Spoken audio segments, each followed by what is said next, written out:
భద్రాద్రి కొత్తగూడెం జిల్లా పినపాక మండలం ఉప్పాక గ్రామ పంచాయతీలో ఒక కౌలు రైతు 5 ఎకరాలు సాగు చేస్తూ ఉండగా ఆ పొలంలో గుర్తు తెలియని వ్యక్తులు ఆదివారం ఉదయం కావచ్చు లేదా 2 రోజుల క్రితం కావచ్చు పూర్తిగా గడ్డి మందు కొట్టారు.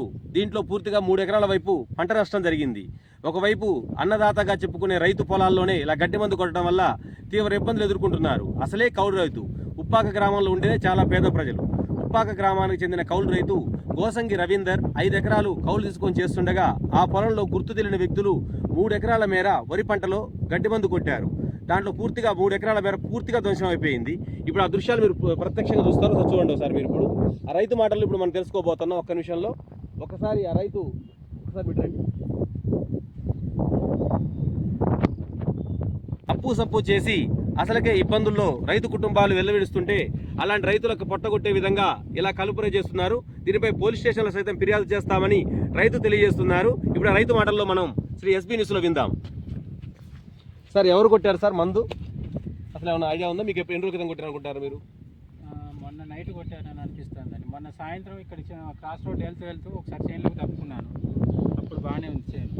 నిన్న మధ్యాహ్నం వర్షం పడ్డాక వర్షం వచ్చాక మళ్ళీ సాయంత్రం వచ్చి చూశాను. చూస్తే ఇలా ఉంది. అంటే మొత్తం ఎన్ని ఎకరాలు పంట నష్టం జరిగింది? 3 ఎకరాలు.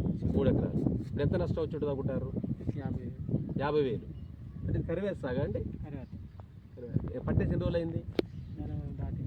నెల దాటింది. ఇది పోలీస్ స్టేషన్ ఫిర్యాదు చేస్తున్నారా? మీరు అనుమానితులు ఎవరన్నా అనుమానిస్తారా? ఎవరన్నా ఎవరనేది ఆలోచన రావట్లేదండి. మరి ప్రత్యేకంగా మీ చేనులో ఇక్కడ నాకు తెలిసి ఒక 100 ఎకరాల పొలం కనపడుతుంది. ప్రత్యేకించి మీరు తీసుకున్న 5 ఎకరాలని ఎందుకు టార్గెట్ చేశారంటారు? చెప్పలేరంటారా? ఇదండి రైతు ఆవేదన చెప్పే మాటలు మీరు వింటున్నారు. ఇప్పుడు మరి ఆయనకున్న పొలాన్ని టార్గెట్ చేశారు. అది అందులో దేవుడు మాన్యం అండి. దేవుడు మాన్యాన్ని సైతం కౌలు చేసుకుంటుంటే దేవుడికి వచ్చే అన్నంపై కూడా కొంతమంది దుర్మార్గులు ఈ విధంగా ప్రవర్తించడం చాలా బాధాకరమైన విషయం. ఇటువంటి దోషులపై పోలీసులు పట్టుకొని కఠినంగా శిక్షించాలని శ్రీ ఎస్బీ న్యూస్ తరపున కోరుకుంటున్నాం.